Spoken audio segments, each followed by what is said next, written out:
en estudios avanzados de geología aplicada en ciencias del agua.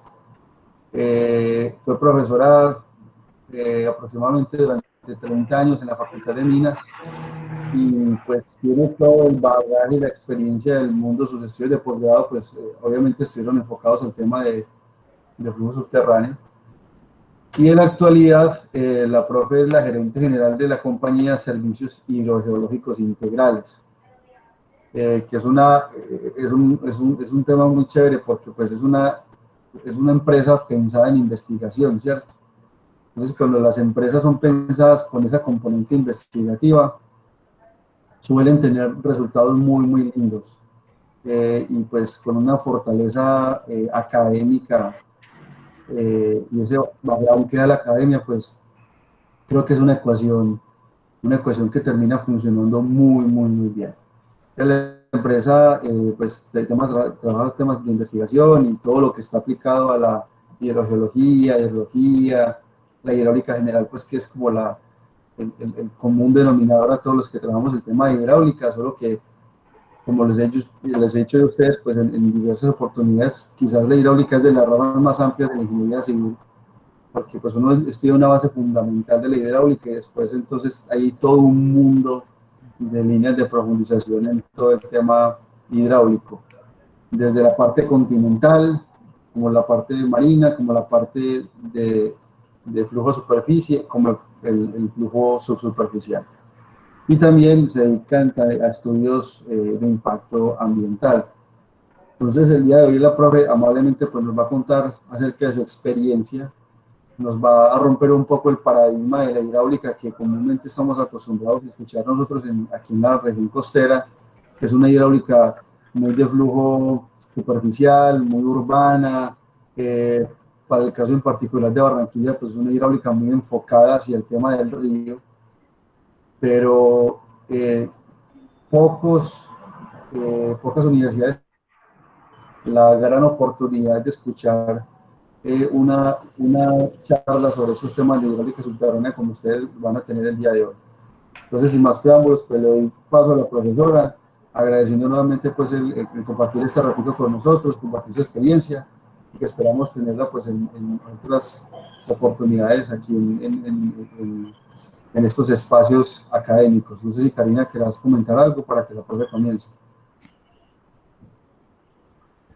¿No? A la profesora agradecerle por el espacio, que nos comparta, digamos, esta información, su experiencia, y no, yo creo que usted dijo todo y bueno, estamos acá para escucharlo.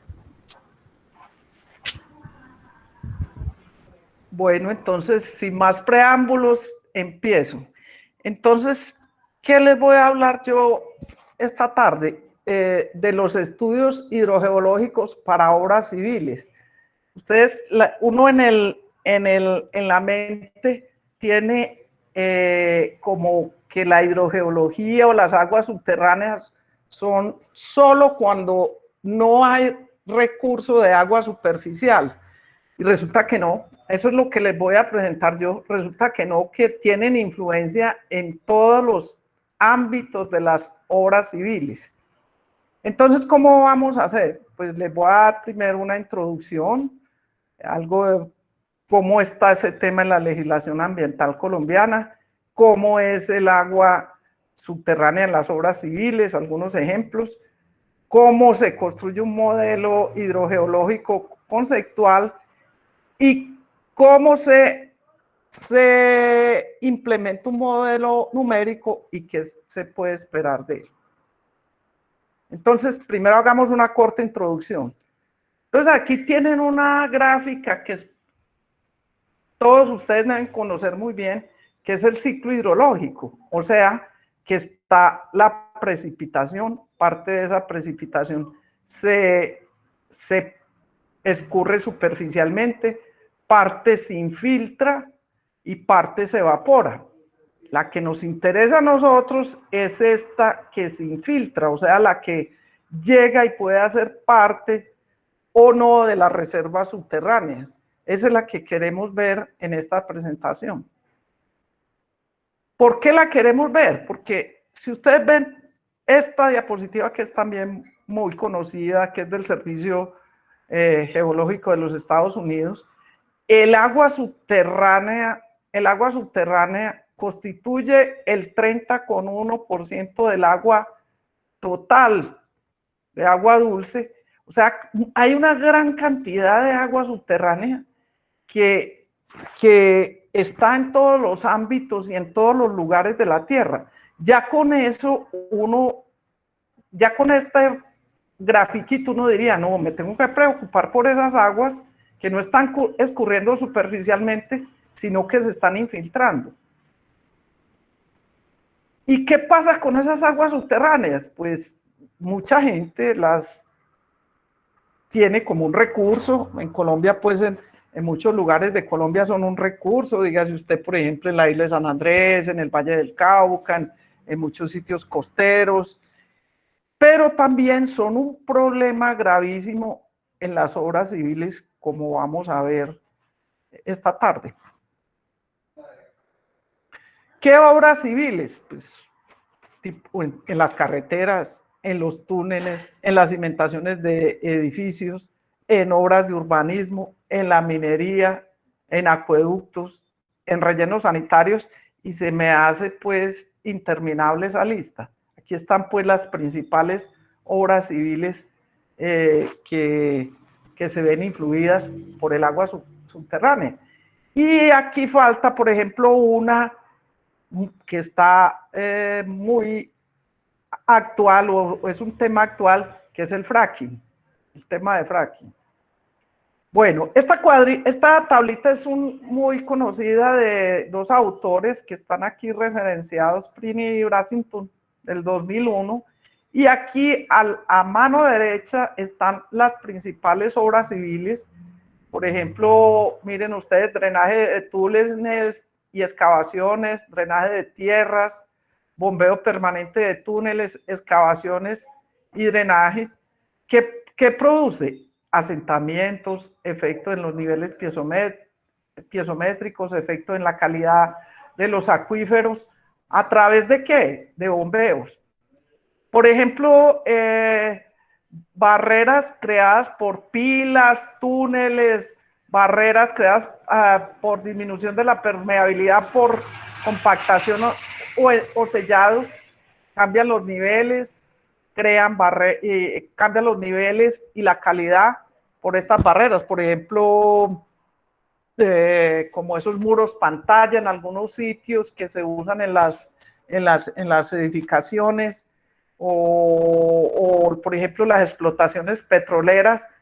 ¿Qué hacen? Descargan contaminantes o inyectan en los acuíferos, muchas veces inyectan en los acuíferos la misma agua, o las aguas de minería o las aguas de explotaciones petroleras las inyectan en los acuíferos y cambia totalmente la calidad. Entonces pueden ver que muchas obras civiles pues interactúan con las aguas subterráneas. ¿Cómo es la legislación colombiana con respecto a la recarga o a esa cantidad de agua del ciclo hidrológico que se infiltra en el suelo o en las rocas? Entonces hay áreas de recarga de los acuíferos que son categorizadas como áreas de protección, que son suelos de protección, que dan lugar a veces a ecosistemas estratégicos que no se pueden tocar y que tienen medidas de protección especial. Aquí les voy a hacer algunos ejemplos de algunos artículos de la legislación colombiana. Esto es el decreto 1076 del 2015. Ese decreto 1076 del 2015 compila toda la legislación ambiental. Entonces, por ejemplo, en el parágrafo 2 de este artículo dice: el ordenamiento de los cuerpos de agua deberá incluir los afluentes y identificar las zonas de recarga de los acuíferos. Por ejemplo, los planes de ordenamiento y manejo de cuencas, los PONCAS, pues los tiene que tener todo todas las cuencas de determinado, no me acuerdo en este momento de qué orden, incluyen la determinación de las zonas de recarga de los acuíferos. Por ejemplo, el decreto 1077 del 2017, se expide el decreto único reglamentario del sector vivienda, ciudad y territorio. En ese decreto, en el parágrafo 1, dice: no procederá la localización de macroproyectos de interés social nacional en áreas de especial importancia ecosistémica como zonas de recarga de acuíferos. Este artículo, el siguiente, 2.3.2.3.2.2.5, prohibiciones y restricciones en la localización de las áreas para disposición final de residuos sólidos en zonas de recarga de acuíferos. Lo que les decía antes, en la guía metodológica para formulación de planes de manejo ambiental de acuíferos, tenemos que determinar las condiciones de recarga y descarga.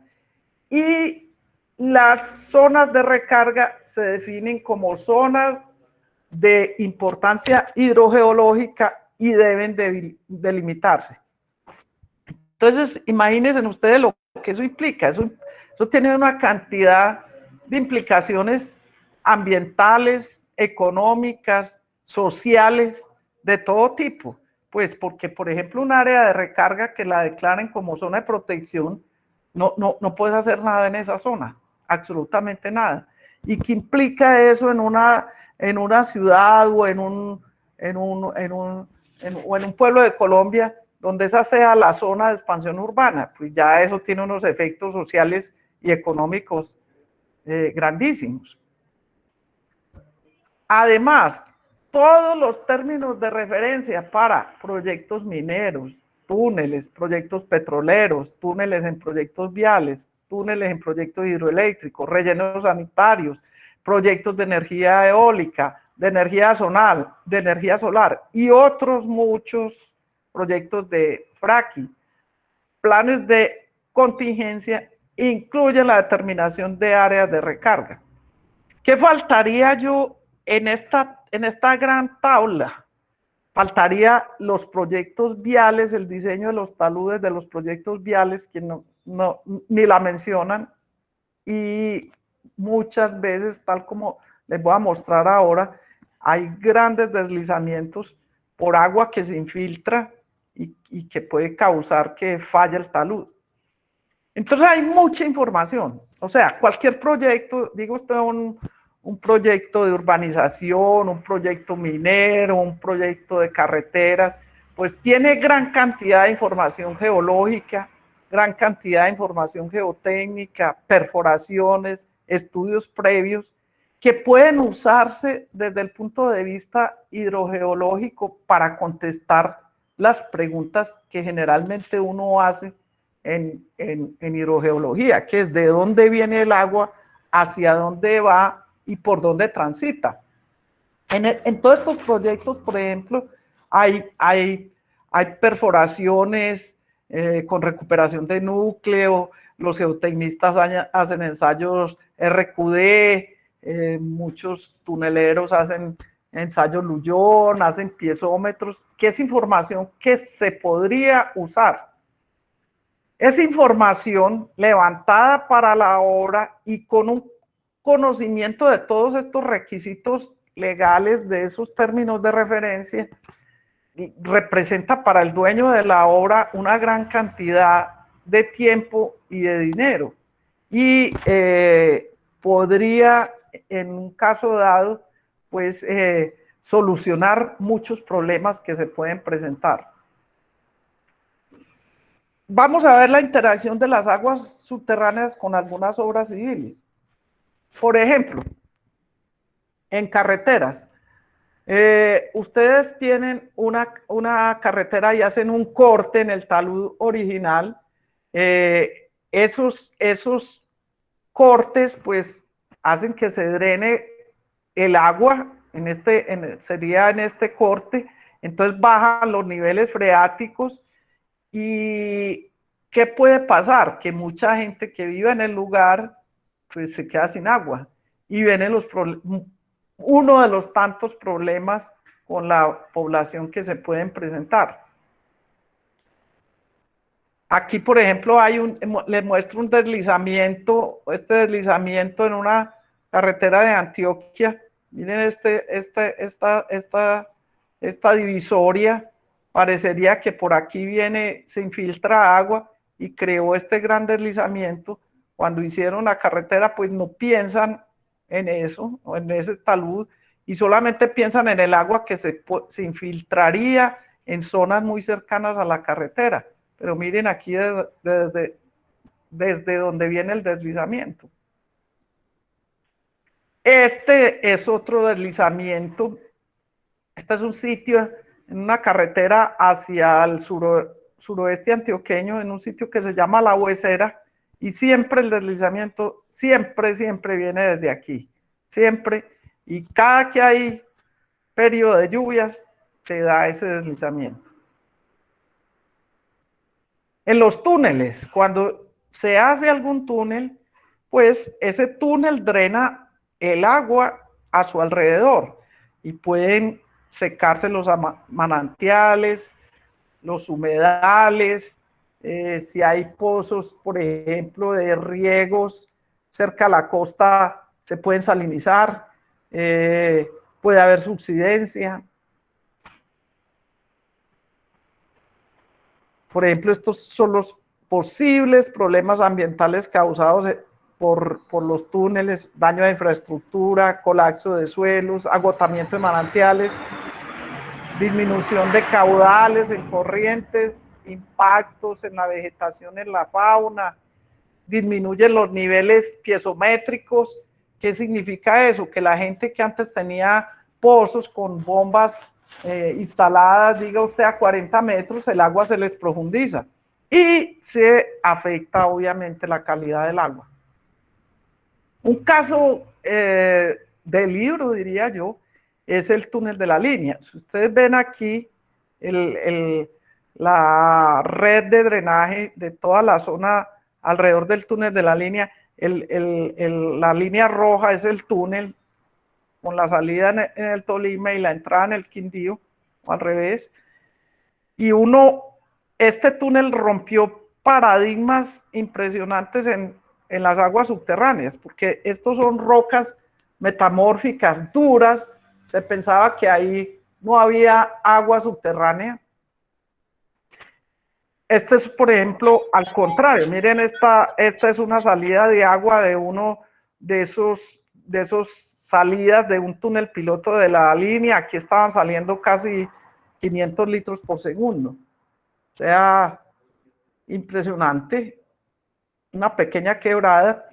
Y ese paradigma que fue en Colombia, pues, que se rompió con el túnel de la línea, confirma lo que muestra esta figura citada en el libro de Marcilly, de hidráulica de aguas subterráneas. ¿Qué significa esa figura? Por ejemplo, aquí está la apertura de las fisuras en metros. Aquí esta que estoy señalando es por una fisura de 1 milímetro, se viene aquí, podría circular la misma cantidad de agua que circularía por un acuífero de espesor de 100 metros y con una permeabilidad de 8 metros por día. O sea que, ¿qué nos está diciendo esto? Que por las rocas duras también puede circular el agua subterránea y puede circular tan bien como en un medio poroso tipo de depósitos aluviales, gravas y arenas. La minería, esta es una mina que se iba a desarrollar en el nordeste antioqueño. Es una mina de oro. En este momento está suspendida la mina por problemas pues económicos de la sociedad minera, una mina, pues que es una mina subterránea, que aquí tienen, por ejemplo, un desarrollo minero, que es una serie de túneles, pues obviamente eso afecta los manantiales, afecta las aguas subterráneas, y si las aguas subterráneas son afectadas, también las aguas superficiales. Esta diapositiva me parece increíble. Esto es en algunas zonas de Medellín. Miren estas construcciones, miren el talud. Obviamente, si por aquí arriba viene bastante agua subterránea, puede fallar ese talud.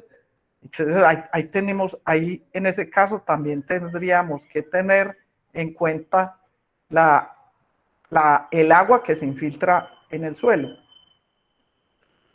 Yo creo que este es muy común en zonas planas, tipo Barranquilla. Si yo desarrollo grandes conjuntos de edificios, estas son las pilas, el agua se trata de infiltrar, el agua lluvia, y encuentra estas pilas, pues entonces no se puede infiltrar y vienen las inundaciones en sitios donde antes no había inundaciones.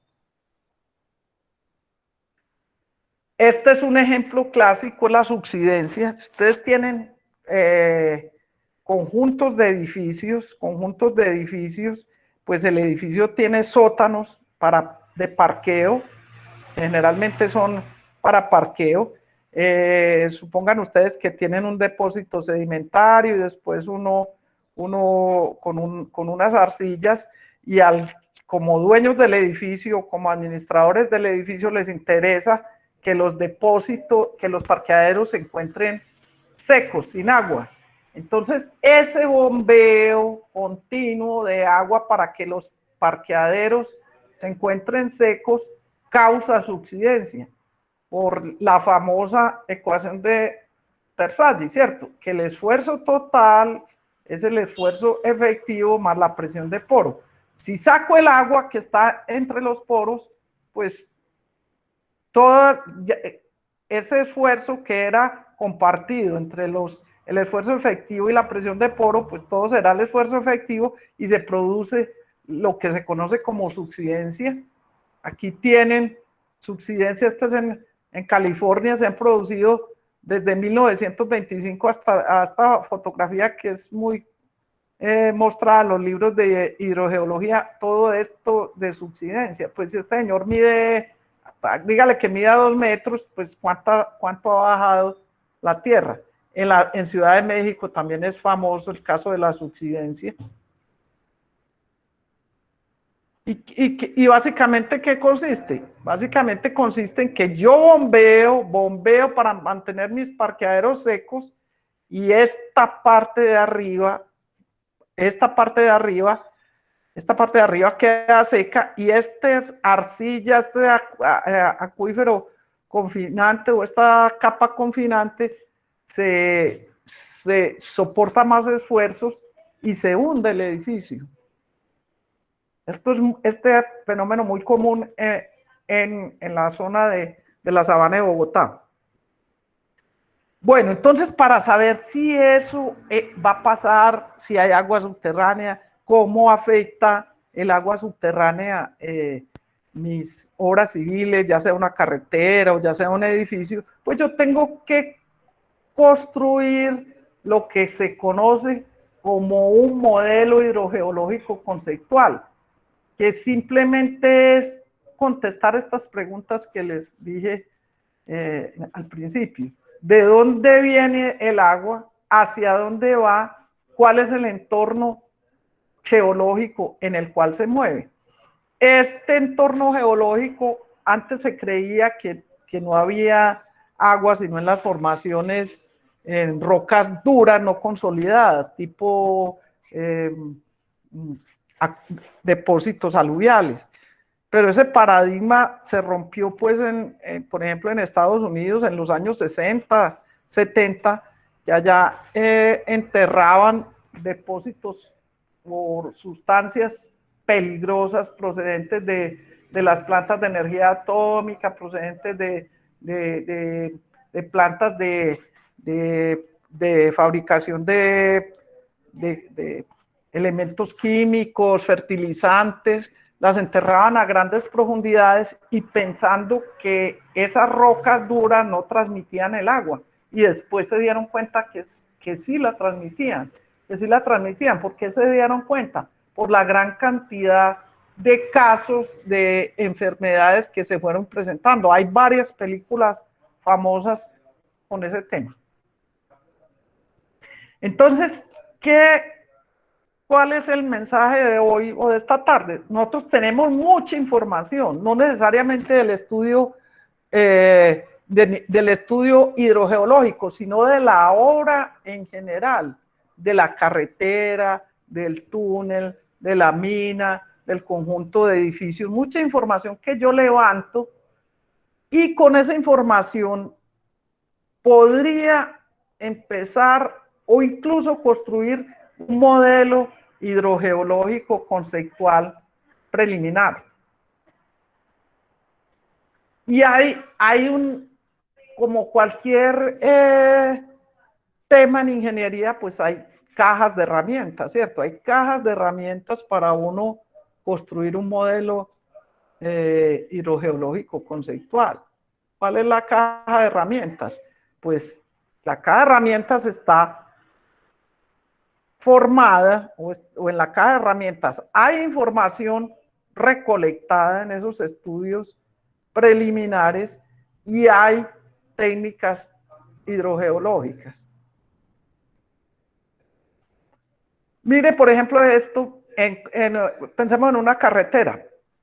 En una carretera ustedes que tienen información secundaria, tienen fotografías aéreas, hacen recorridos de campo, hacen campañas de campo donde recopilan muestras y datos, como los geólogos hacen la descripción litológica, los perfiles de los suelos, datos estructurales, miran la densidad de fracturamiento, los geotecnistas hacen pruebas de RQD, hacen un mapa geológico, los geólogos hacen esto, un análisis estructural donde miran la continuidad, la abertura, la rugosidad del relleno y la orientación de las fisuras, y todo esto que no se pensaría que serviría para un estudio hidrogeológico me permite, por ejemplo, determinar la permeabilidad, que es un insumo básico para la determinación de los modelos hidrogeológicos conceptuales.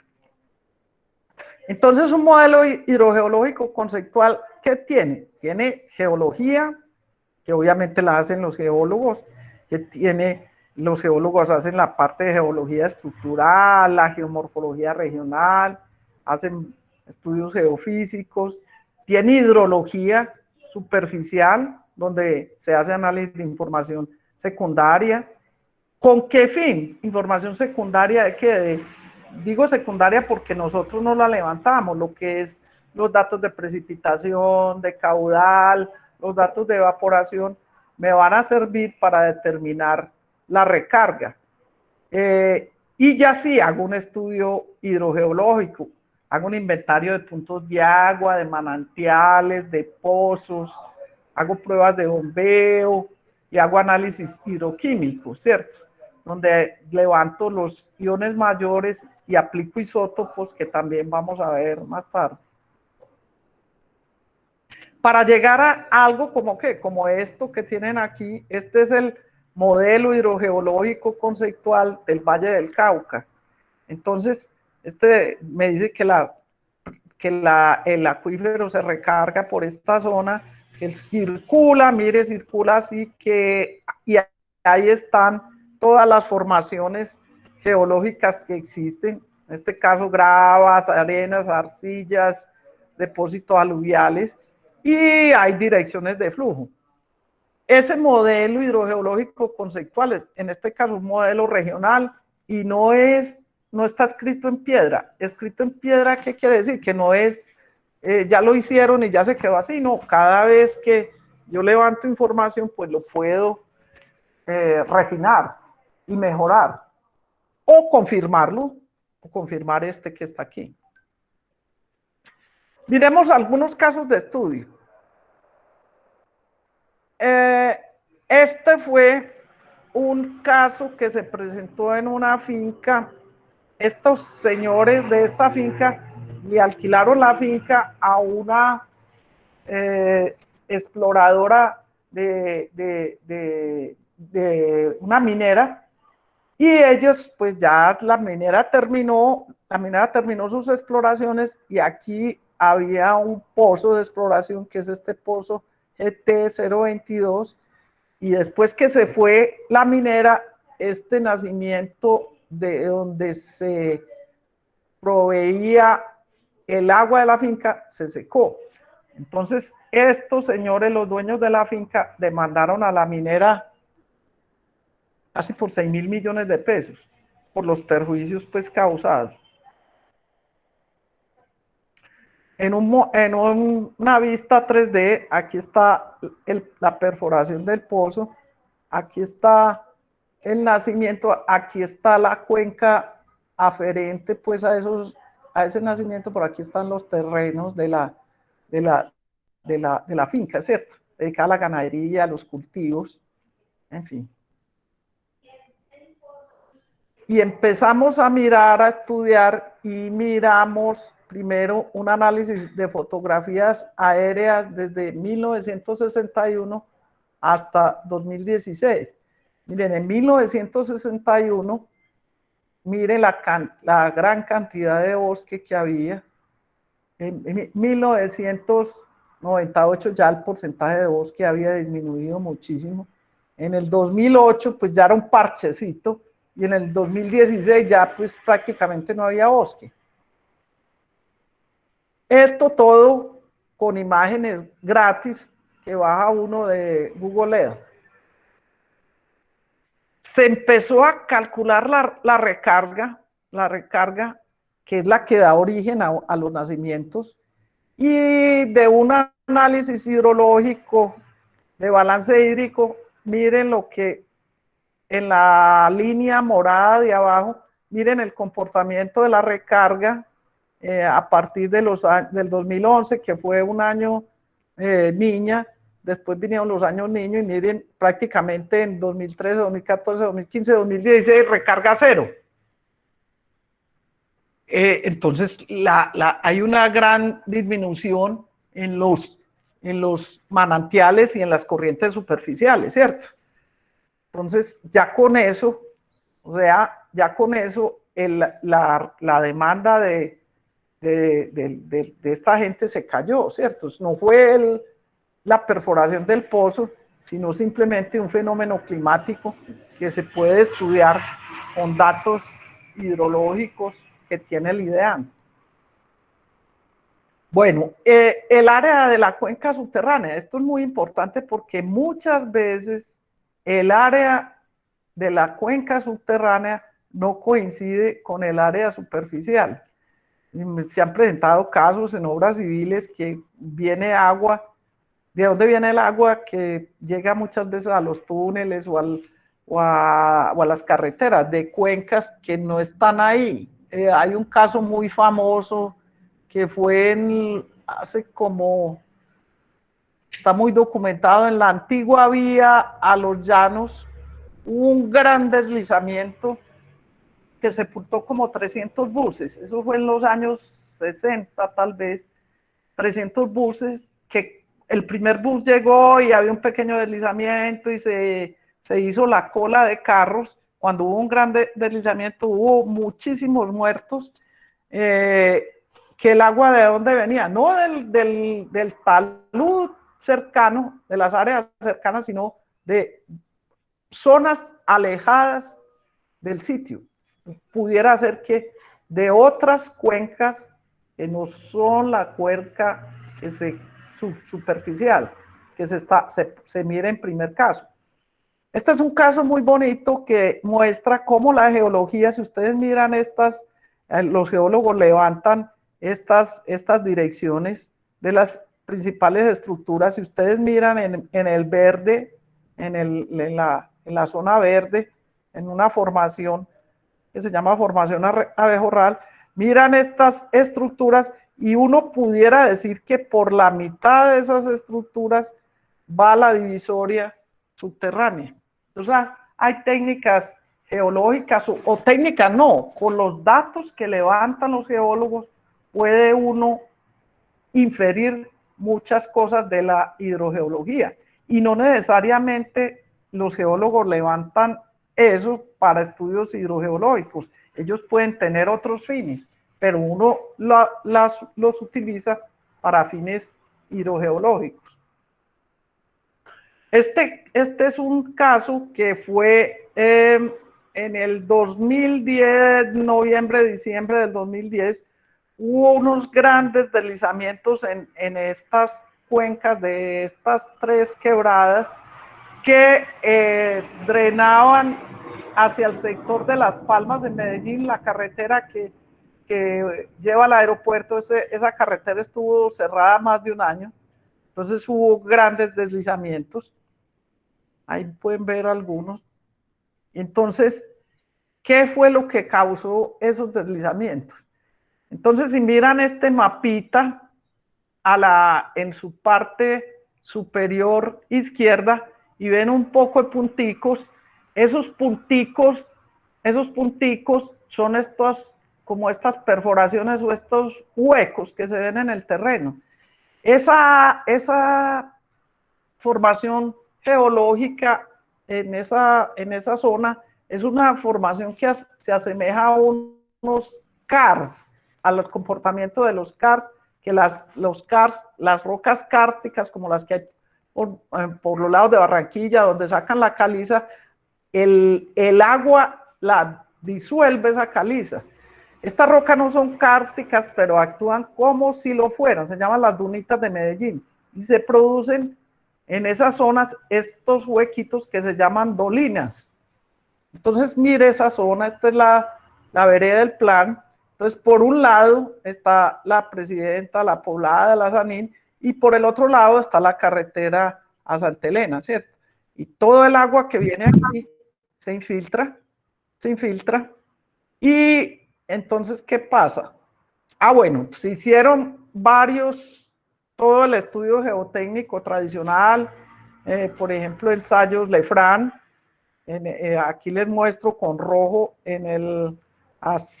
aproximadamente a los 7 metros, las brocas quedaban como al vacío. Más, había una quebrada, esta quebrada La Bizarro, llegaba y iba circulando cuando se producían este tipo como de huecos o de vacío en la tierra, se infiltraba esa quebrada y volvía a salir aguas abajo. Pues, o sea, perdía parte de su caudal y volvía a salir aguas abajo. Entonces se hizo un estudio, miren, todos estos punticos son las dolinas, por ahí se infiltra el agua, están la quebrada Presidenta, la Poblada, la Sanín. Sí, se hizo eso.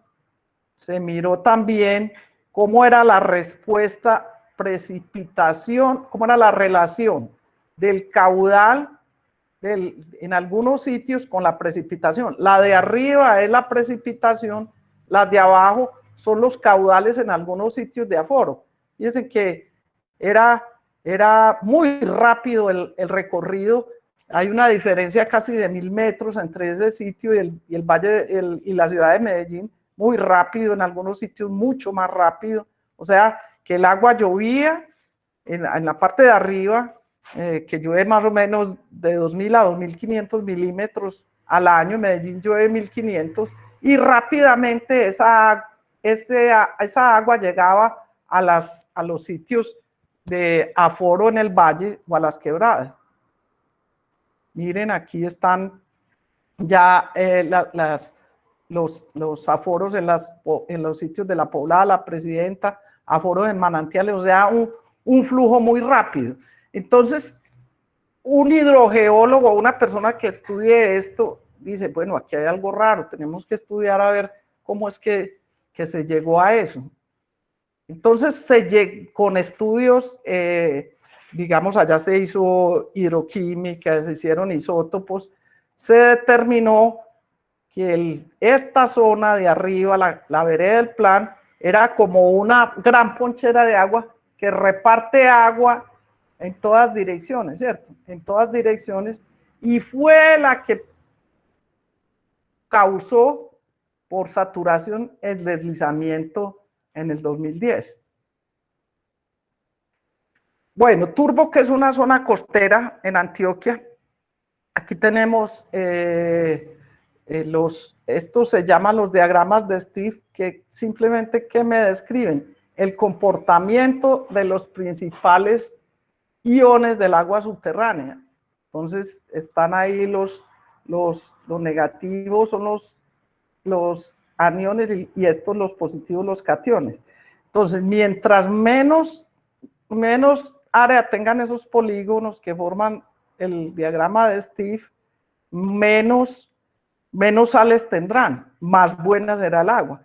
Entonces miren, aquí estoy cerca de la serranía de Avive y el agua se me va cargando de sales supuestamente en su recorrido, pero hay cosas raras. Por ejemplo, este polígono aquí tiene muy poquita área, hay sitios donde tiene poquita área. Entonces eso es un elemento, pero no es el único de un estudio de este tipo. Disculpe, buenas. Sí. Los polígonos que representan, que no entendí eso. Los polígonos representan el contenido de un lado, mira esta, en un lado están los cloruros de y en el otro está el sodio y el potasio, el magnesio, los sulfatos, el calcio y los bicarbonatos y carbonatos, ¿cierto? Esas son las sales que están contenidas en el agua y que me dan una idea de cómo el agua puede ser antigua o no, o cómo puede ser la circulación del agua, de las líneas de corriente. Por ejemplo, miren este de arriba y de más arriba, uno podría decir que el agua, tiene muy poco contenido de sales, se va cargando de sales, hasta que llega pues al Golfo. Esta tiene muy poco contenido de sales, y aquí ya, si miramos que esta podría ser una línea de corriente, pues esta ya tiene gran cantidad de sales, pero no necesariamente es eso, no es la única variable que uno va a mirar. Y está esta secuencia que se llama la secuencia de Cheboratet, donde aguas con cloruros que no sean producto de contaminación, porque yo puedo tener cloruros que sean producto de contaminación, son aguas muy viejas respecto a las aguas, por ejemplo, bicarbonatadas o sulfatadas. Ya cuando ya tenga cloruros, las aguas han recorrido un gran trecho y le indican a uno que son aguas viejas. ¿Qué otra herramienta se usan en hidrogeología? Los llamados isótopos. Un isótopo, por ejemplo, es un elemento que tiene diferente masa, porque el número de neutrones es distinto, sin entrar mucho en el tema. Entonces, en hidrogeología se usan 2 isótopos o 3. Uno, un isótopo del hidrógeno, que el hidrógeno de sus conocimientos de química pesa 1, pesa 2, es el deuterio, y el oxígeno 18, el oxígeno pesa 16, pesa 18. Y otro que se usa, pero ese ya es más especializado, el carbono 14 y el carbono 13 para determinar las edades del agua. Entonces, ¿qué hace uno con esos isótopos? Entonces, esos isótopos le van a decir a uno cómo son las zonas de recarga y de dónde procede el agua, la interconexión entre diferentes cuerpos de agua, los patrones de flujo, los tiempos de residencia, cuánto se demora una gota de agua de llegar desde lo que les mostraba ahora, desde por allá de la vereda del Plan a Medellín. Identifica lo que los geólogos llaman paleoaguas. Les sirve a uno también para decir cuán vulnerable es a la contaminación las aguas de determinado sitio, y los mecanismos de salinización. Entonces, con esos isótopos se construyó con, creo, casi 1.300 estaciones en el mundo, esta recta que se conoce como la línea meteórica mundial, que tiene esta ecuación que me da la relación entre el deuterio y el oxígeno 18. Y hay rectas meteóricas locales que se apartan un poco, pero le sirve a uno esa recta para interpretar con ensayos locales cuál es la procedencia de las aguas. ¿Uno qué hace en el campo? Mira, este es como digo yo, esto es tarrotecnia, se hace un totalizador, o sea, aquí entre el agua lluvia, se le pone un botellón de agua, evitando que se evapore. Lo único que, después de que el agua entra al terreno, que cambia el contenido de isotópico de deuterio y de oxígeno 18, es la evaporación.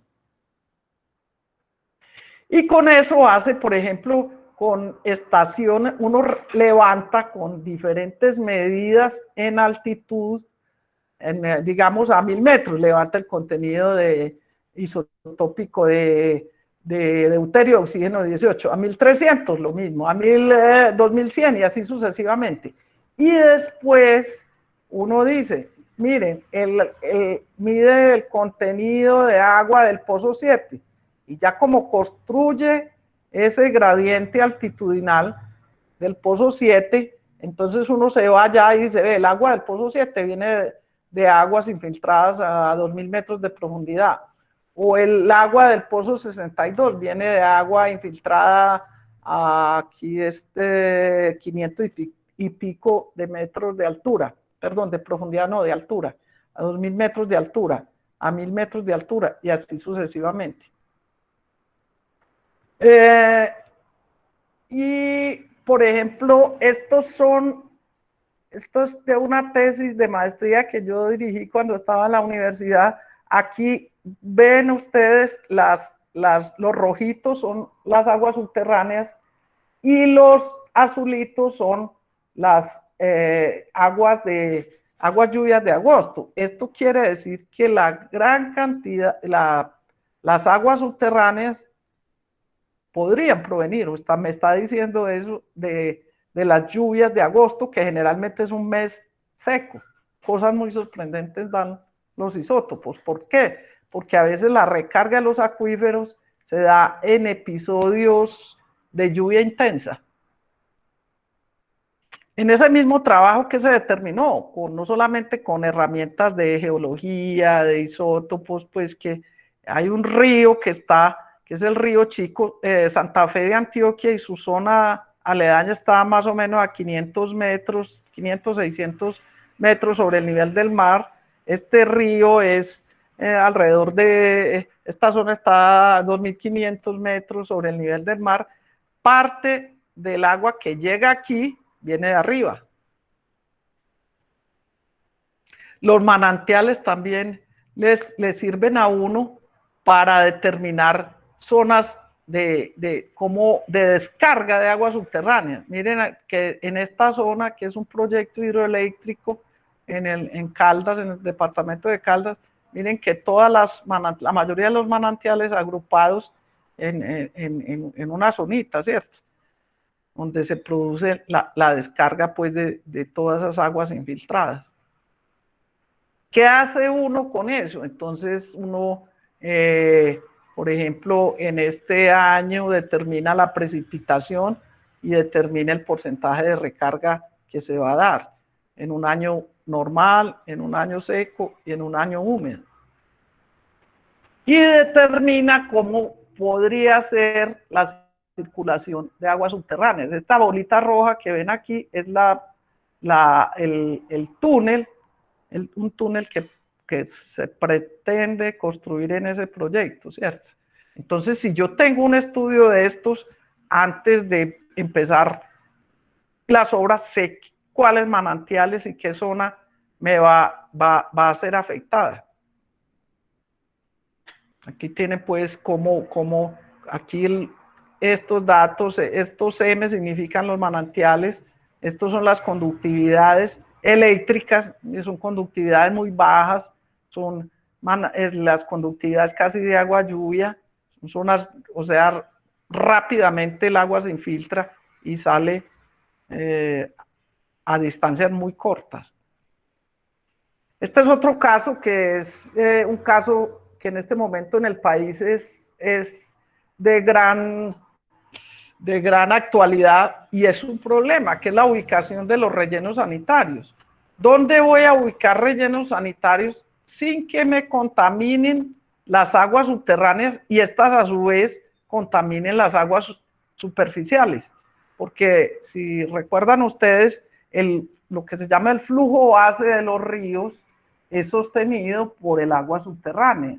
Entonces, si el agua subterránea está contaminada, llegará al punto en que contamine a las aguas superficiales.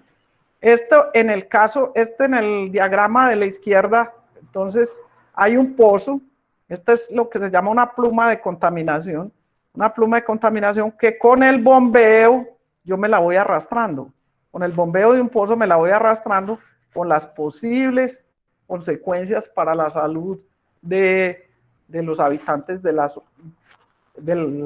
habitantes que habitan pues la zona. Este es otro caso que es también muy interesante, que es el Leticia, ¿cierto? La ciudad de Leticia, contra lo que uno creyera, pues tiene tremendo río ahí, que es el río Amazonas, pues podría, si uno pensara, pues a primera vista nunca va a tener problemas de agua. Pero lo que pasa es que el río tiene gran cantidad de sustancias y de disueltas, pues, sustancias vegetales, los taninos de los árboles, pues, de la vegetación, y muchos sólidos disueltos totales que hacen inviable un tratamiento de esas aguas. No inviable porque no se puede hacer técnicamente, sino que es ya demasiado caro, demasiado costoso. Nosotros hicimos allá en el 2015 un trabajo mirando el modelo, pues, la posibilidad de aguas subterráneas para Leticia, y en Leticia, hay más o menos en ese tiempo había 100.000 habitantes y hay más de 3.000 pozos, no solamente en Leticia, sino en su zona fronteriza, que es Tabatinga, que es de Brasil. En esta zona se da un acuífero que se llama transfronterizo. Entonces, simplemente para contarles, bueno, tenemos el río Amazonas, miren las características de pH, conductividad eléctrica, de coliformes totales, coliformes fecales, la turbiedad, el hierro, que saben ustedes que el hierro en el agua es, creo que el límite para agua potable es 0.3 miligramos por litro. Aquí lo que les decía está de 3 a 6, y los sólidos disueltos totales. En un pozo vecino, en la terraza de Leticia, se llama así pues geológicamente, está el río, en un pozo vecino al río, se midieron esos mismos parámetros y miren la diferencia tan grande. Miren, aquí la conductividad máxima era de 290, aquí eléctrica, pues, aquí 100. Los coliformes rebajaron de 2.400, mayores de 2.400, aquí menores de 1.000. Los coliformes fecales aproximadamente 6 contra 230. La turbiedad a 3,6 y aquí era 270. El hierro 0 a 1,3 y los sólidos disueltos totales de 80 a 140. ¿Qué quiere decir eso? Que tenemos una planta natural en las vecindades del río, en los terrenos vecinos al río, que me lo están tratando. Este tema es para agua potable, para tener agua potable, porque fíjense que en Colombia hay muchas regiones donde en verano no hay agua porque no hay, ¿cierto? Los ríos se secaron. Y en invierno no hay agua por estas condiciones de turbiedad, de hierro, en fin, de características físicas en el agua que hacen carísima su potabilización. Entonces uno puede emplear esas terrazas o esas vecindades del río como una planta de tratamiento natural. Eso en inglés se llama river bank filtration, entonces, o filtración de ribera.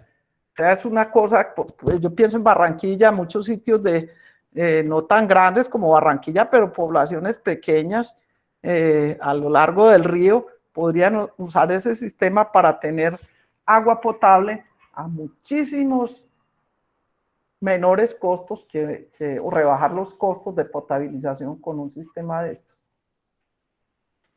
Y los acuíferos costeros, que Barranquilla debe tener gran cantidad de acuíferos costeros, entonces con esa gran cantidad, con esas tantas urbanizaciones que se están haciendo a lo largo de la línea costera, entonces yo tengo un pozo de extracción, pero tengo que pensar mucho, porque antes de obtener la autoridad ambiental, de controlar mucho eso, porque se puede dar el caso, esto es lo que se llama la cuña salina, este triángulo que hay aquí, si yo empiezo a explotar agua a unos niveles tales que me haga mover esa cuña salina hacia el continente, ese acuífero se va a salinizar, y una vez salinizado, ya se perdió, ya no hay nada que hacer, ya el recurso subterráneo está totalmente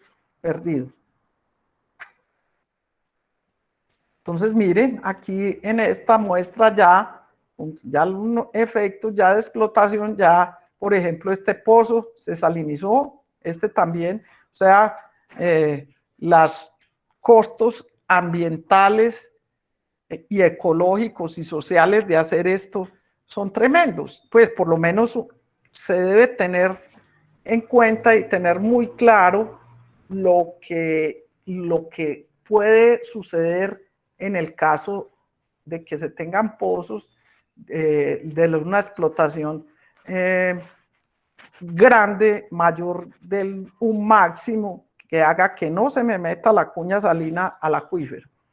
De este tipo, por ejemplo, de cosas, eso se hizo cuando yo estaba en la universidad, hicimos un trabajo para conservación internacional que se terminó en el 2010 y se hizo la regla de operación del campo de pozos que tenía la ciudad de San Andrés, de tal manera que no se produciera intrusión salina, y hasta hace poquito esa modelación todavía la estaban empleando las autoridades ambientales. Entonces, ¿qué hace uno con eso? Ya pasa a la siguiente etapa, que es un modelo matemático que me va a permitir sobre todo la construcción de escenarios. Por ejemplo, ¿qué pasa si disminuyen las lluvias, como la respuesta en San Andrés? ¿Qué pasa si hay cambio climático y se disminuyen las lluvias y la explotación en los pozos va en aumento? ¿Qué pasa? Entonces, este es como el procedimiento o el mapa que sigue uno cuando va a modelar, ¿cierto? Entonces, permiten muchas cosas los modelos: evaluación regional de recursos, agua subterránea, agua superficial, la predicción de posibles impactos, diseño de redes de monitoreo, el rastreo de posibles contaminantes, riesgos de contaminación y finalmente la reglamentación del recurso. Por ejemplo, uno hace con esos modelos numéricos de aguas subterráneas, uno pone varios escenarios, tanto de variación de las lluvias como variación de la permeabilidad, y que le entrega pues a los constructores de un túnel cómo son los caudales en ese túnel, con los posibles escenarios que se den.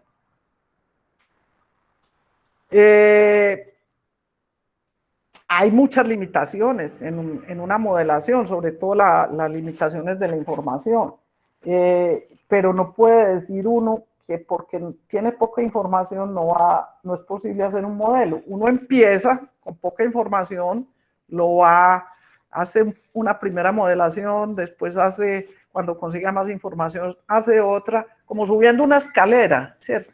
Así es el conocimiento yo digo que en todos los niveles de la ingeniería y en agua subterránea lo es también. Algo como esto, ¿cierto? Empieza, hace una investigación, hace un primer modelo, tiene ya más datos, más investigación, y así, esto se llama la teoría de círculos crecientes, ¿cierto? Hasta que algún día pues nunca va a tener un modelo perfecto, no hay un modelo perfecto porque estos modelos, tanto el modelo numérico como el modelo hidrogeológico conceptual, son algo que trata de representar la realidad, pero no la es, no la es. Entonces hay muchas limitaciones y se debe ser muy consciente de eso, que no porque se tenga habilidades en manejar cualquier programa, cualquier código de estos, ya se es un experto hidrogeólogo, o como la gente que comentaba antes de que empezara esta charla con el profesor Germán, que no porque usted sepa manejar un programa de estructura ya es un ingeniero estructural y no se le van a caer los edificios, no.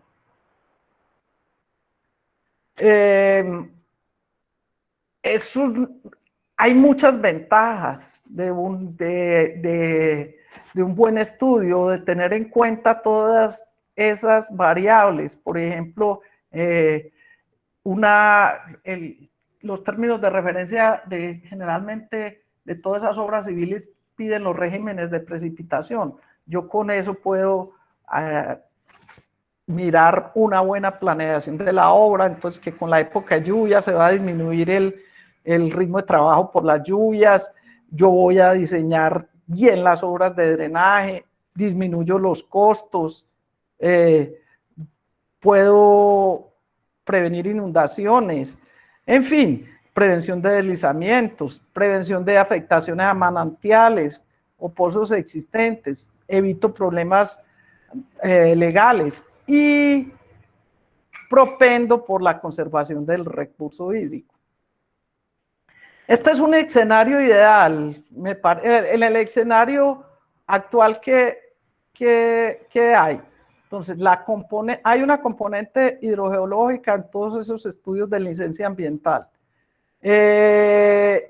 Entonces hacen la hidrogeología para obtener la licencia.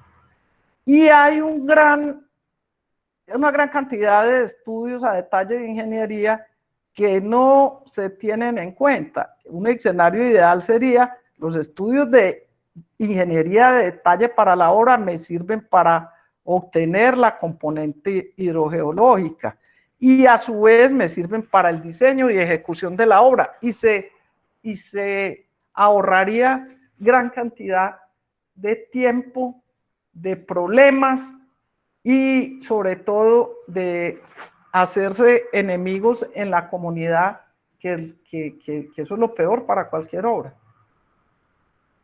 Bueno, esta es les quería mostrar en un desierto, como es el desierto de la Tatacoa, que nos tocó cuando estábamos en la universidad hacer el estudio de factibilidad de aguas subterráneas. Miren estas aguas que se dan allá, totalmente cristalinas y de muy buena calidad. Estos lo llaman ellos mollas.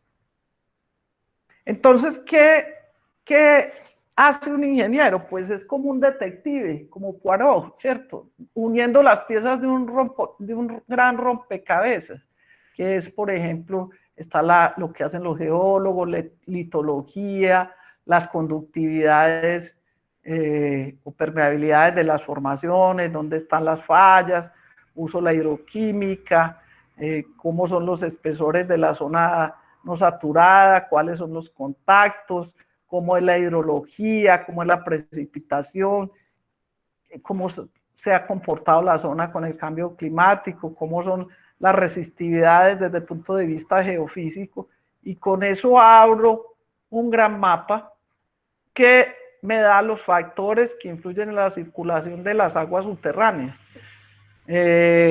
Bueno, esto es todo lo que les quería hablar y en la tarde de hoy, y pues si tienen preguntas, con mucho gusto.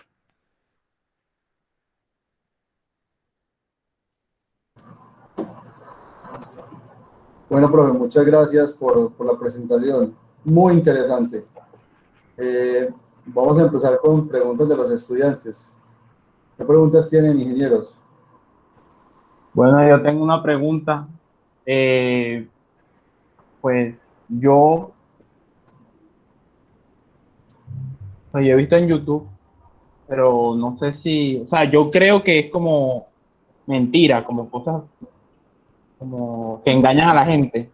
Pero yo quiero preguntar a la ingeniera de pronto, esa gente que hace como con un palito para encontrar pozos subterráneos. Pero mira, yo digo que hay algo de, no, mentira no es, porque yo he visto en vivo y en directo que hay gente que tiene una sensibilidad especial ante el cambio la gravedad, ¿cierto? Las rocas duras tienen, o macizas, tienen un G distinto a las rocas, una fuerza de atracción pues por la gravedad distinto al de las rocas blandas y no consolidadas. Yo pienso que esa gente que hace eso debe tener una sensibilidad especial en su cuerpo que hace que se puedan dar esos fenómenos. Y hay gente pues documentada en libros que tiene esa sensibilidad y ha ubicado con buen éxito pozos. Pues uno sí es escéptico en principio, pero casos se han dado. Entiendo. Y otra pregunta es, ¿cómo influye la resistividad? Tengo entendido que, digamos, o sea, otra vez como en el caso de, digamos, cuando se quiere hacer un pozo subterráneo, esa es una de las técnicas como más utilizadas, como, pero no sé exactamente cómo es.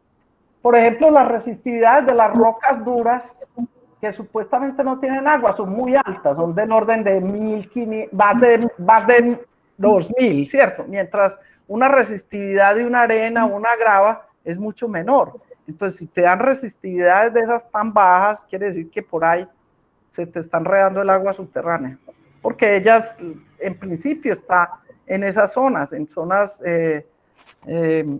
porosas que llamamos. En rocas duras ya el estudio es distinto, ya se hace un estudio de densidad de fracturas, no de resistividades. Entiendo, muchas gracias. Con mucho gusto, Gerson. Bueno, ¿qué más preguntas tenemos, ingenieros?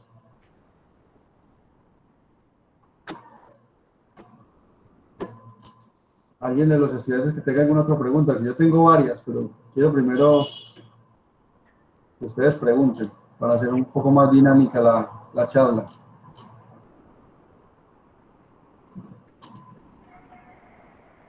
Bueno, profe, ya que son tan tímidos los estudiantes, yo tengo varias preguntas que hacerle. Mire, de uno de los casos que usted presentaba acerca de las minas,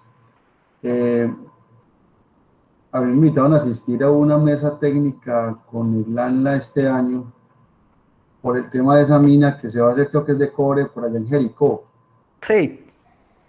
Y una de las cosas que a mí más me sorprendió, que yo iba más como con el tema del tema de transporte de sedimentos y unos temas de la evaluación pues del dam break de la presa, de las presas pues de Jales. Pero una de las cosas que a mí más me sorprendió en esa reunión fue el hecho que la gente del ministerio, que son quienes van a aprobar la licencia ambiental de ese proyecto, no tienen ni, o sea, en general no tienen ni idea de lo que es una presa, una mina de jales, bueno, o sea, una mina de este tipo que maneje tanto residuo.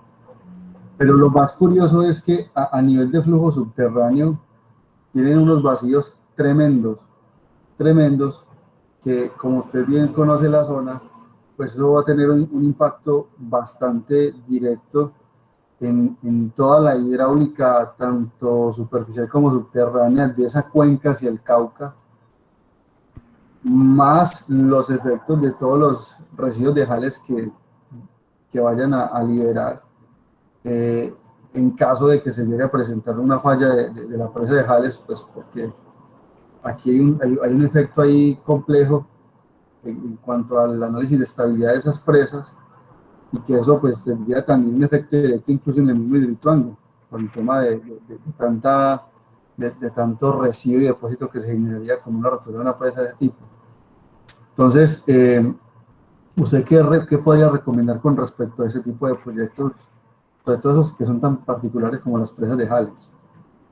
Pues mira, Germán, pues yo conozco bien el proyecto y vea, conozco las entidades ambientales en Colombia que en los últimos 10 años han avanzado muchísimo en contratar a profesionales pues muy idóneos. Ellos tienen un nivel de una forma de contratación, pues no sé si en ese momento no estarían todos los profesionales, pero ellos contratan, por ejemplo, necesitan un experto en sedimentos y contratan un tipo por lo menos con pergaminos académicos muy buenos, o un experto en hidrogeología, contratan. Yo digo que en Colombia, sobre todo con estos grandes proyectos, a veces hay una satanización muy grande, pues, o sea, se ataca mucho sin saber por qué, o se defiende mucho sin saber por qué, o sea, ni los que defienden saben bien lo que defienden, ni los que atacan saben por qué atacan. Es decir, por ejemplo, como cuando pasó lo de Hidroituango, que resultaron graduados muchos enemigos de ese proyecto, pero conocían desde el punto de vista técnico cuáles eran los problemas o las ventajas de ese proyecto. No, ellos les van a decir, no, se va a caer esa presa y eso, pero ¿por qué se va a caer? Dígame a ver cuáles son los detalles técnicos que hacen que esa presa se vaya a caer. Y así pasa pues con este tema de la minería, y pasa en general con todos los temas, por ejemplo con el fracking. Con el fracking hay una gran cantidad de personas que se oponen sin saber cómo se va a comportar en Colombia un tipo de proyectos de eso. Entonces dice la Corte, vamos a hacer un piloto. No, pero ¿cómo así? Ni el piloto lo dejan hacer. O sea, no per se. Pues yo digo que hay que mirar los estudios en detalle o a detalle, muy cuidadosamente. Pero por lo que yo sé, me deja sorprendido con esto, Germán, porque el ANLA, pues al menos a nivel de hidrogeología, contrata gente muy buena. No, pues yo estuve en la mesa de hidráulica, pero la hidráulica de obras hidráulicas. Sí. Y sí me sorprendió que los vi muy, pues realmente no había como del otro lado un experto con el que debatir los temas, sobre todo porque yo he trabajado en estos últimos tiempos con esos proyectos, sobre todo a nivel de modelación hidromorfológica, morfodinámica, sobre un posible o potencial vertimiento en el río Cauca, ¿sí? Sí. Que era, pues, digamos, para lo que yo estaba ahí sentado. Sí. Sin embargo, pues, entonces, muy interesante su punto de vista,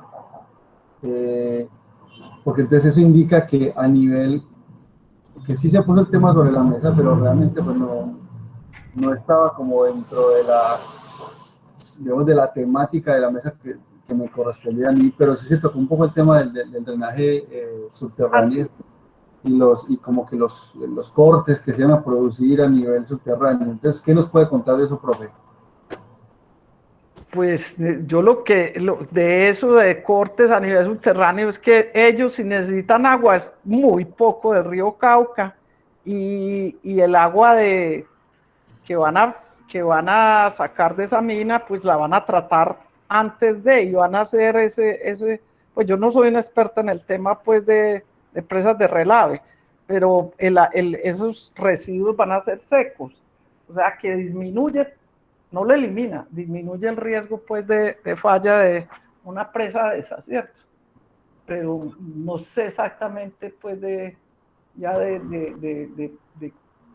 tema ya de presas de relave, de falla la presa, no te sabría decir. Sí, no, yo sí le cuento que se han dado bastantes fallas de esas presas, sobre todo en el último año. En Brasil se cayó una en Canadá y se cayó una por allá en Europa del Este. Ay, María. Entonces, bueno, eso es parte de eso siempre, cuando el diseño está bien hecho no tiene por qué caerse, porque pues también hay mucha experiencia en el tema, todos los canadienses tienen mucha experiencia en eso. Pero sí me causó curiosidad, pues que como lo que usted lo comenta, pues si ellos contratan a alguien del otro lado, en esta mesa no hay alguien como Sí, parece muy extraño. Sí, pero o de pronto, ¿sabes qué, Germán? Es que como el foco, de la atención ha sido el agua, no las presas de relave, sino el agua. Entonces le han dado toda la atención al agua, que se va a acabar el agua de las cuencas, que se va a acabar el agua en la zona, que se van a acabar los cultivos. Entonces me imagino que es por eso, pues de pronto ni hayan mirado la importancia del otro tema, pensaría yo. probablemente. Pero interesante ver esto, porque pues, yo me quedé con la sensación de como que le faltaba la parte a esa parte desde el ministerio como tal. Sí. Pero bueno, muy interesante su punto de vista con respecto a eso, porque pues también es bueno saber diferentes perspectivas en estos temas. Igual, en cuanto al tema de la estabilidad de ese tipo de presas, pues yo lo que les decía es que simplemente seguir los estándares internacionales, sobre todo pues para esa zona que es una zona de alta pluviosidad, y pues que geotécnicamente se mantenga como la presa seca, ¿sí? Porque el tema es siempre mantener como como eso se va secando en el mismo embalse. Sí. Entonces el material se deposita y el agua sale superficialmente y después es drenada por obras hidráulicas. Es como mantener pues como las obras hidráulicas para estar drenando el agua y ya. Porque eso suele hacérsele a eso después de un tratamiento, lo que es secundario. Incluso la llegan a reutilizar dentro de las mismas minas. Bueno, ok. No podría decir de ese tema mucho, Germán. Profe, y me sorprendió que interesante esa imagen que muestra usted de los drenajes del túnel de la línea. Ah, sí. ¿Cómo está la estabilidad de ese túnel, profe, con tanta agua que hay y con tanto, porque pues el túnel es largo, ¿cierto? El túnel tiene 9 kilómetros, 9 kilómetros, 9 kilómetros es, más o menos. Yo no. Pero creo que son 9 algo más kilómetros. No estoy segura. Entonces, ¿cómo está ese túnel? ¿Es estable? ¿Pudo conocer con detalle o participó usted en ese proyecto? ¿Qué nos puede contar sobre la estabilidad? No, yo no participé. Yo no participé y esta información que les mostré es sacada de estudios que están al acceso de todo el que quiera, del Ministerio de Vías y Transporte. No, pues yo me imagino que ya poner en uso un túnel de eso debe estar la estabilidad muy bien, ¿cierto? Eso ya para que no empiece a salir agua, eso inyectan todas esas fisuras y esas fracturas, empiezan a inyectarlas con materiales que las hacen ya totalmente impermeables. Yo me imagino que está muy bien. Porque la cordillera es bastante activa, ¿no? Entonces, pues creo que la parte del reto de ingeniería en ese caso, sobre todo pues con esa hora tan larga. Entonces, Sí. ok. Bueno, y usted de pronto habrá escuchado de la subsidencia que se está presentando en Cartagena. No he oído. No he oído Bueno, nada de eso. lo que pasa es que Cartagena, y como se tocó el tema de la subsidencia, en la actualidad Cartagena está presentando un problema de subsidencia bastante intenso, sobre todo en esta zona donde hay un gran desarrollo hotelero. Hacia Eh, el norte de Cartagena, como por la eh, boquilla. no, eso es más hacia, permíteme, yo aquí tengo el mapa, lo tenía abierto justamente porque sabía que eso es hacia la zona del Laguito, Boca Grande. Esa zona en la Sí, actualidad está presentando un problema de subsidencia bastante incluso durante ya una marea alta, pues el mar se está metiendo a las calles y uno va por Cartagena en ciertas épocas del día y en ciertas épocas del año y en las vías hay agua, y eso parece ser un efecto de subsidencia. Entonces, en ese tipo de sistemas costeros, usualmente, ¿cuál es el efecto que tiene el flujo subterráneo en esos procesos de subsidencia? Puede ser de pronto por el peso de toda la superestructura que tiene toda esa espiga litoral ahí encima. claro. Lo que yo dije ahí, Germán, es que esos edificios generalmente tienen sótanos, ¿cierto? Tienen sótanos que tienen que mantener secos, o sea, hay un bombeo. El bombeo en un tipo de depositación, un acuífero libre, y abajo un acuífero, depósitos impermeables como arcillas o limoarcillosos, pues se bajan los niveles, se ejerce una presión adicional y se produce la subsidencia. Y acrecentado eso por las mareas, porque las mareas aumentan el nivel, entonces hay más agua y hay más bombeo. Como dice el refrán, el niño llorando y ella los gritos, ¿cierto? O sea, ¿cierto? Claro. La marea aumenta digamos, la altura piezométrica. Me hace que en los edificios o en los sitios haya más agua en los sótanos.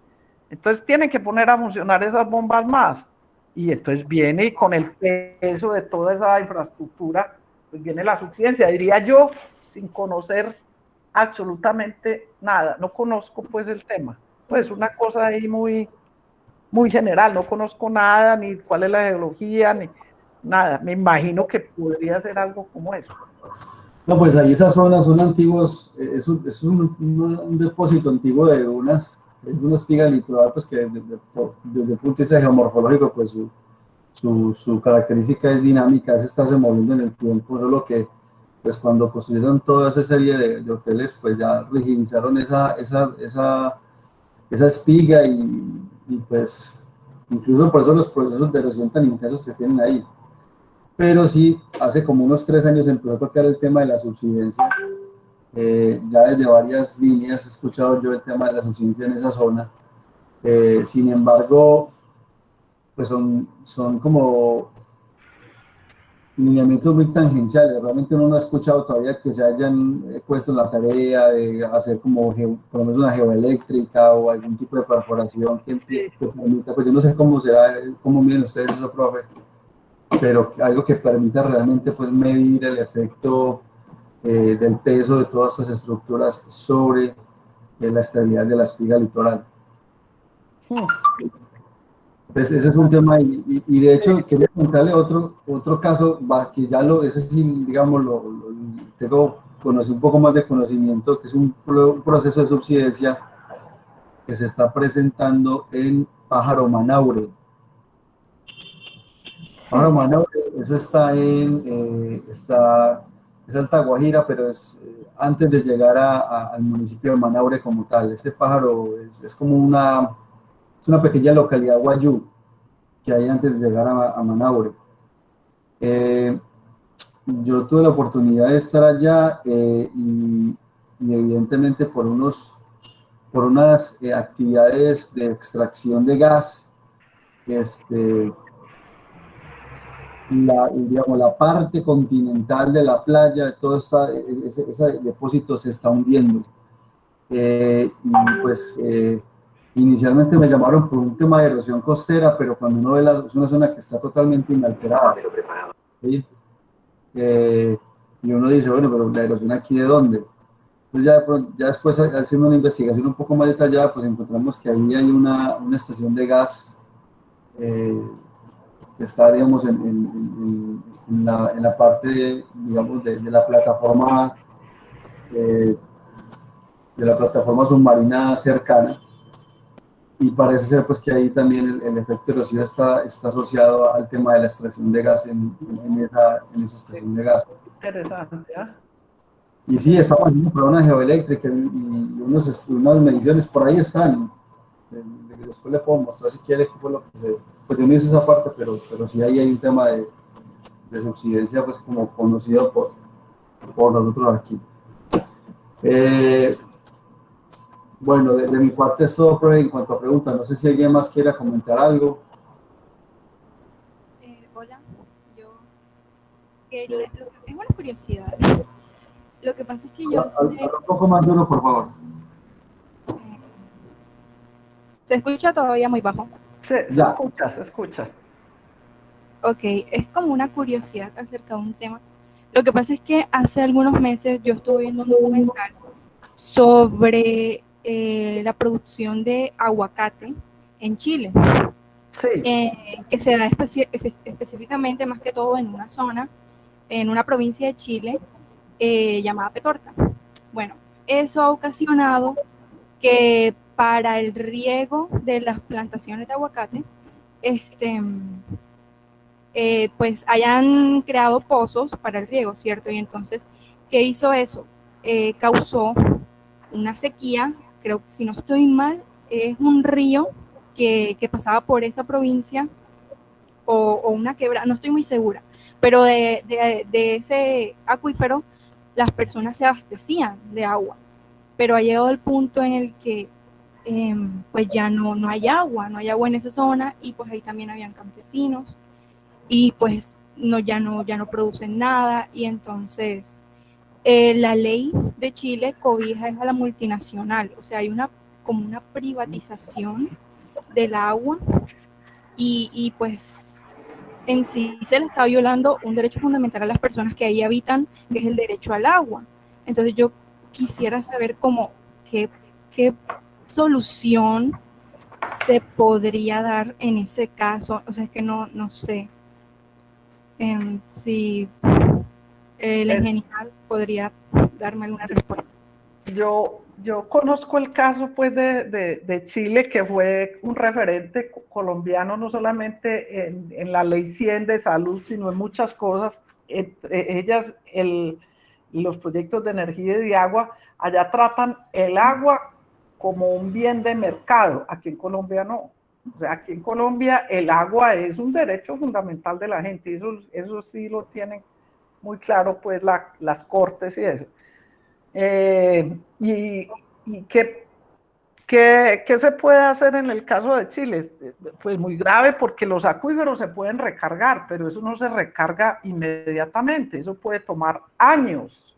O sea, en otras palabras, emplearon agua del acuífero, explotaron el acuífero más allá de su punto de sostenibilidad. Y hay, Sí, hay que esperar años que se recupere. Yo a ese respecto les cuento algo que me tocó pues estudiar un caso en Ecuador de la ciudad de Quito, que se abastecía de aguas subterráneas, y hace unos años, más de 20 años, 30 años tal vez, y los niveles de los pozos se empezaron a profundizar. Entonces la gente dejó de usar aguas subterráneas porque ya los niveles están muy profundos y salía muy poco económico sacar el agua de los pozos. Con el tiempo ya los acuíferos se fueron recuperando. ¿Y qué consecuencias tuvo eso? Pues tuvo unas consecuencias buenas, que se recuperaron los acuíferos, pero malísimas desde el punto de vista de los edificios, porque en todo ese tiempo que los acuíferos estaban secos o estaban con niveles piezométricos muy bajos, pues los constructores de edificios no tuvieron en cuenta esa variable al diseñar los niveles más bajos del edificio para sótanos. ¿Y qué pasaba? Que los sótanos, ya inundándose, se inundaban y ya tuvieron un problema no de agua, sino ya de construcción de edificios o de supervivencia de los edificios que ya estaban construidos. ¿Cómo iban a solucionar ese problema? Pero eso se recuperan, los acuíferos se recuperan, pero tiene que pasar años.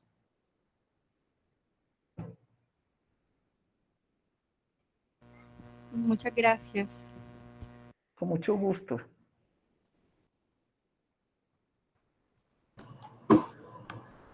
Bueno, ¿alguna otra duda, ingenieros?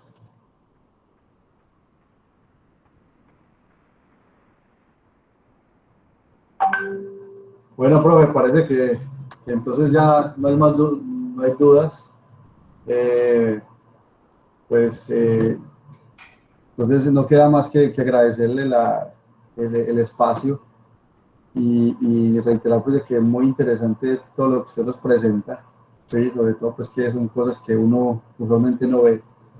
Y pues bueno, yo creo, profe, que si usted nos lo permite, la seguiremos molestando en otros semestres con charlas de este tipo, con cosas que usted nos quiera contar.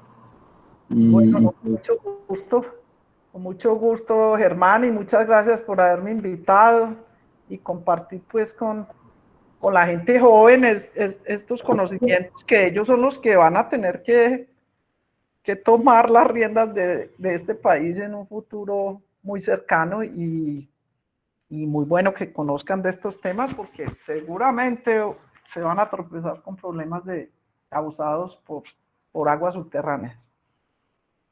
Y cómo mirar el agua subterránea como un recurso también. Sí, profe, claro, sin duda. Uno no sabe en qué va a terminar trabajando. Yo les cuento, yo empecé con hidrología y obras hidráulicas en integral y terminé haciendo ingeniería marítima, hidráulica marítima. Todo el mundo sabe la vuelta, la vida que vuelta le dé. Sí, sí. Sí, no, y como les decía, el agua subterránea es transversal a todas las áreas del conocimiento de la ingeniería civil y muchas de geología. Sí, yo creo que la actualidad es un tema bastante importante. Aquí ya en el Atlántico se vienen varios temas asociados a distritos de riego que sin duda alguna pues van a necesitar de este tipo de obras hidráulicas. De hecho, Guajira, pues yo creo que ya viene, no tienen de otra que más que utilizar pues el tema de los acuíferos. Quizás Santa Marta, con los problemas de agua que ha venido presentando en un futuro, pues también tenga que ir migrando sus captaciones, no todo sobre el río Manzanares o afluentes, sino ya pensar en ese tema de acuíferos. Yo conozco, yo que viví tantos años en Ciudad de México, pues sí sé que Ciudad de México es una ciudad que vive netamente del flujo subterráneo y la hidráulica subterránea ya es bastante fuerte por lo mismo, porque es una ciudad que tiene muchísimos problemas de agua y que pues en ciudades latinoamericanas cuando se presentan ese tipo de problemas pues siempre hay unas desigualdades muy grandes y siempre una parte de la población de Ciudad de México tiene agua y digamos la parte oriental de la ciudad siempre tiene agua y la parte occidental nunca tiene agua. Y de hecho en la actualidad profesores míos de allá del Instituto de Ingeniería me comentaban que hay cosas que uno no sabe. Ellos explotan lo que queda del lago de Texcoco y de los acuíferos, que cada vez pues tienen que jalar, sale más dura el agua porque cada vez el acuífero pues está más explotado. Mantener una ciudad de 25 millones de habitantes debe ser una cosa tremenda. Y ellos captan el agua en la parte sur, que es donde está el agua, y todo el agua que usa la gente del norte de la ciudad es agua que ya pasó por una planta de tratamiento de la gente del sur que la usó. Esa es la realidad de Ciudad de México. Y sin duda alguna, pues en muchas de las ciudades en países en vías de desarrollo, ¿cierto?, donde hay problemas de agua. Entonces, sin duda que esto es un tema muy interesante. Incluso todos los distritos de riego que tiene México en el norte, que es de donde viene toda la verdura, esos distritos de riego están en el desierto, ¿sí? Y son distritos bastante avanzados y prácticamente toda la verdura viene del norte, que es desierto, y evidentemente todo el flujo subterráneo. Si alguien por ahí... Ingeniero Germán, ahora que usted menciona lo de que Ciudad de México, pues el agua que le llega a las personas ahí es del acuífero. Yo lo había oído como un documental también, pero ahora me surgió una curiosidad con respecto a las implicaciones estructurales que eso pueda tener. O sea, no sé, ¿usted puede ahondar un poquito más en cuanto a eso? Hay un caso muy famoso allá, y es que, pues evidentemente, cuando llegan los españoles, estaba todo el lago de Texcoco y estaba la pirámide que está al lado de la catedral, estaba en todo el centro del lago. Ellos construyeron un tipo de isla artificial, los aztecas, y ahí establecieron la pirámide. Parte de lo que a los españoles les costó tanto la conquista de México, no solo era porque los aztecas eran excelentes guerreros, sino que eran muy buenos navegantes, porque ellos vivían en el lago. Entonces, llegar hasta el centro de la pirámide les costó un montón. Entonces, ¿qué pasa? Con el desarrollo de la ciudad, y que fue un desarrollo... Ciudad de México en el 60, en el 70, tenía, no sé, unos 4 millones de habitantes. Pero para el año 2010 ya tenía aproximadamente 20 millones de habitantes. Ya para cuando yo me vine, y que tuve la oportunidad de regresar el año pasado a una conferencia allá, ya me contaron que van como en 25 millones. La tasa de crecimiento de la ciudad ha sido muy acelerada, muy desordenada. Ellos fueron secando el lago para construir la ciudad. Y en los años 90, ellos construyeron una obra hidráulica muy famosa que se llama el emisor central de la Ciudad de México, que es una gran conducción de gran tamaño, por el cual, o a través del cual, sacan toda el agua residual de la Ciudad de México. Cuando tengan la oportunidad de ir, o si ya fueron allá, una de las cosas que primero se encuentra uno cuando se baja del avión en esa ciudad es que esa ciudad huele muy feo, es hediondo el olor de la ciudad, sobre todo en la parte norte. Y lo que pasa es que la ciudad empezó a oler mal, fue porque, producto de la gran mancha urbana, más el hecho de que, pues, la profe pues, puede complementar que sabemos del tema, que pues, evidentemente pues, la ciudad está construida sobre materialismo arcilloso. Entonces se fue asentando la ciudad, y el emisor central hace de cuenta que se partió a la mitad, ¿sí? Es parte del agua, cuando ya estamos en máxima capacidad, pues va evacuando por el emisor, pero parte del agua se devuelve porque ya va en pendiente adversa, ¿sí? Entonces la ciudad en ciertos periodos del año, sobre todo en la época de lluvia, ya la lluvia es por verano, por junio, julio, se levanta un olor horrible, ¿sí? Y es porque pues toda el agua residual de la ciudad se está devolviendo. Allá las calles en ciertas zonas se vuelven arroyos no por la pendiente, sino porque los drenajes no tienen la capacidad de evacuar porque el emisor está en contrapendiente. Entonces ahorita pueden encontrar un documental en Megaconstrucciones, en Discovery Channel, donde presentan ahorita el nuevo emisor de la Ciudad de México que está construyendo, que es mucho más grande que el anterior, y es una cosa descomunal para sacar, digamos, todas esas aguas residuales de esa ciudad. Entonces, eso fue un efecto de todos estos temas que tiene en términos de los problemas geotécnicos de la Ciudad de México. Y también, pues, producto de la mancha urbana, cuando uno está en el centro, pues, como mostraba la profesora, uno va sobre la calle y ve catedrales que están allá abajo como un piso y que, pues, que se han ido hundiendo, pues, con el paso de los años. Sí, o sea, yo preguntaba con respecto a eso, que si se supone que, bueno, es que no recuerdo, había ese documental hace mucho, creo que si el acuífero está pues por debajo de una parte de la ciudad, es que no me acuerdo, pero Está en el sur, se llama el lago de, ahorita se llama, eso se llama Xochimilco, se llama esa zona, que es el sur de la ciudad, Xochimilco.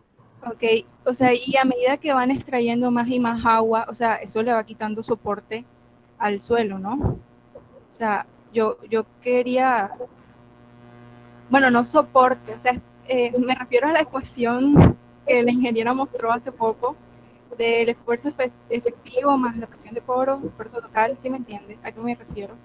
O sea, si se han visto muchos casos de subsidencia en la ciudad o no sé. Pues mira, sí se han visto, pero es que se activan con los sismos. Ese es el tema, que allá los principales problemas de subsidencia, pues, están que es una ciudad en la que tiembla mucho. Y pues de todos los 9 años que yo viví allá, pues me tocó vivir 3 sismos horribles, una cosa tremenda. Pues uno está en el pavimento y uno ve el pavimento cómo se mueve con la onda, una cosa terrorífica, y que es cuando se dan los principales asentamientos. Entonces, allá sí se ve el problema de subsidencia. De hecho, en los últimos 10 años se ha venido desarrollando un proyecto de restauración del centro histórico de la Ciudad de México, y ha sido una cosa costosísima porque pues todas esta arquitectura de la época de la colonia la están reforzando con diferentes sistemas para evitar justamente las afectaciones que se están presentando por el tema de la subsidencia. Yo sé que para cuando yo estaba muy recién llegado allá a la ciudad, estaban tomando agua como a unos 30 metros de profundidad, pero que evidentemente pues la tasa de abatimiento, no sé, profe, cómo se llama eso. Tasa de abatimiento, el abatimiento. Del acuífero, pues era más de lo normal, pero es lo que te digo, o sea, es que mantener una ciudad de 20 millones de habitantes de un solo acuífero, porque no tenés la meseta, la Ciudad de México está como en la parte alta, como de un volcán, ¿sí? Entonces todos los ríos nacen después de la Ciudad de México, no hay un solo río allá en la ciudad. La tasa de abatimiento es altísima, altísima. Yo no sé, yo creo que haciendo una proyección de largo plazo de unos 100 años, eso ya la van a tener que emigrar de lugar porque pues, es insostenible, la verdad es que es insostenible. Y el tema que es de qué tanto se hunde, pues es lo que mostraba la profe, realmente pues es un tema así de presión de poros del suelo, aunque la experta es ella, no yo. Ella es la que te puede explicar bien ese tema. No, ese problema de la subsidencia tiene bastantes ecuaciones. Yo lo presenté de una manera muy simple y muy sencilla, pero pues tenía entendido que en Ciudad de México uno de los factores más graves para la subsidencia era la explotación exagerada del agua subterránea. Sí, sin duda, profe, sin duda. Pues es que ellos, sobre todo en el norte, pues ya no queda nada del lago, no queda nada del lago, y es lo poco que tienen en el sur. Claro, pues yo me imagino que pues tenés un montón de agua ahí contenida y en la medida que vas bajando y vas quitándole la capacidad a ese gran humedal subterráneo, pues evidentemente el nivel tiene que ir bajando. Además de que la composición del suelo es bastante regular. Solamente la parte, es muy curioso porque la parte sur, si bien es donde tiene más agua, profe, es donde hay más estabilidad, porque hay mucho material mucha roca volcánica. Entonces, siempre en los sismos, también quien menos sufre en la ciudad es la parte sur. Digamos, tiene como un manto rocoso ahí que la protege. Del centro hacia el norte sí es lodo total, pues literalmente el lodo. Bueno, yo pues me despido porque tengo un compromiso enseguida y de todas maneras, muchas gracias por haberme dado su tiempo para esta charla. Gracias a Listo, usted, profe, profe. Muchas gracias a usted, ingeniera. Con mucho Muchas gracias. gusto. Creo que nos encontramos más tarde. Muchas gracias, ingeniera. Muchas A ustedes. gracias. Muchas gracias, ingeniera. Hasta luego. Hasta luego. Feliz tarde. Feliz noche. Hasta luego, profe.